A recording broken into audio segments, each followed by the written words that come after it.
2026 February 23 को बिहान अमेरिकाको भर्जिनिया राज्यको फेयरफ्याक्स काउन्टीको एक घरमा नेपाली परिवारका सदस्यमाथि धारिलो हतियार प्रहार गरी परिवार नै सखाप हुने गरी रक्तपात मचिन्छ। केही बेरमा प्रहरी आउँछ र 5 राउन्ड गोली चलाउँछ। त्यसबाट परिवारको सबैभन्दा ज्येष्ठ व्यक्तिको पनि मृत्यु हुन्छ। यो घटनाले अमेरिकामा मात्र होइन, नेपालमा समेत संशय पैदा गरेको छ।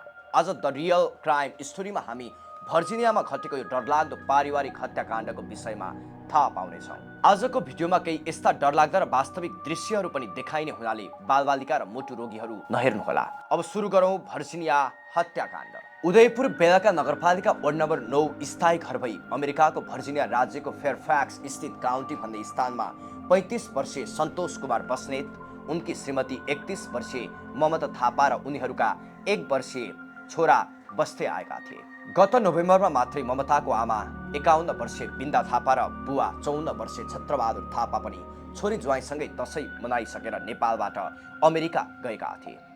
उनीहरूको सानो सुखी परिवार थियो। तर फेब्रुअरी 23 को बिहान उनीहरूको सुन्दर संसार सदाका लागि खण्डहर बग्न पुग्छ। सन्तोष र ममताको ड्युटी छुट्टा छुट्टै स्थानमा थियो।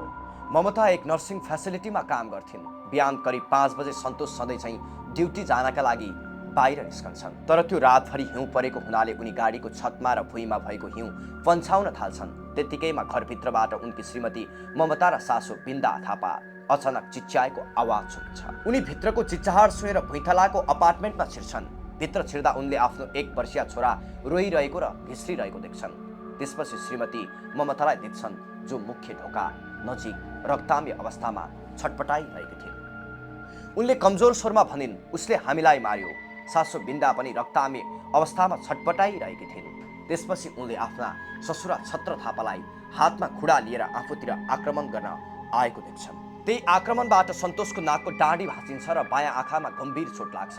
सन्तोषले आफ्नो नाबालक छोरालाई बचाउन पहिला बेडरुममा लगेर राख्छन्। त्यसपछि ससुराको हातबाट खुडा खोस्ने प्रयास गर्दा उनी माथि पनि पटक पटक खुडा प्रहार हुन्छ।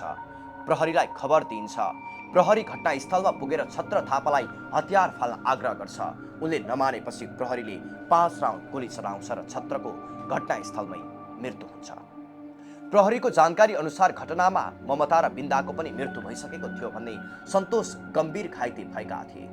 यो घटनाले सबैलाई स्तब्ध बनाएको छ। प्रहरीका अनुसार यसअघि उक्त परिवारमा कुनै पनि झगडा वा आपराधिक गतिविधिको रिपोर्ट थिएन। सन्तोषका अनुसार छत्र थापा केही समयदेखि मानसिक समस्याबाट ग्रसित थिए। हाल सन्तोष उपचारपछि बिस्तारै सुधारमा छन्। 1 वर्षीय बालक आफन्तको संरक्षणमा रहेको छ। यो घटना मानसिक स्वास्थ्य बिग्रिँदा कति भयावह परिणाम आउन सक्छ भन्ने एउटा कठोर उदाहरण बनेको छ। मृतक ममता र बिन्दाप्रति हार्दिक श्रद्धाञ्जली। यस्ता घटनाहरू अब कहिल्यै पनि नदोहोरियोस्। नमस्कार।